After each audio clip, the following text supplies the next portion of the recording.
Қазақстандықтардың назарына. Әлеуметтік желілерде мемлекеттік әлеуметтік сақтандыру қорынан әлеуметтік төлемдерді алуға жәрдемдесу туралы жарнамалық сипаттағы хабарламалардың жиі таралуына байланысты қор хабарлайды.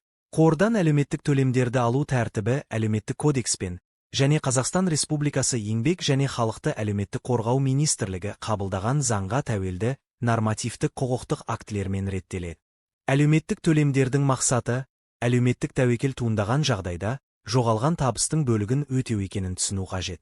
Сонымен қатар, әлеуметтік төлемдерге жүгінетін азаматтардың іс жүзінде жұмыс берушілер мен еңбек қатынастарында тұрмайтын жағдайлар кездеседі.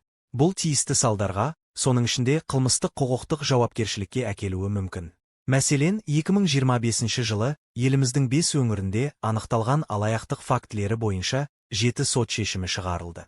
Бұл іске қатысқан тұлғалар Instagram әлеуметтік желісіндегі жарнамалық хабарламаларға сеніп, әлеуметтік төлемдерді алу схемаларына тартылған.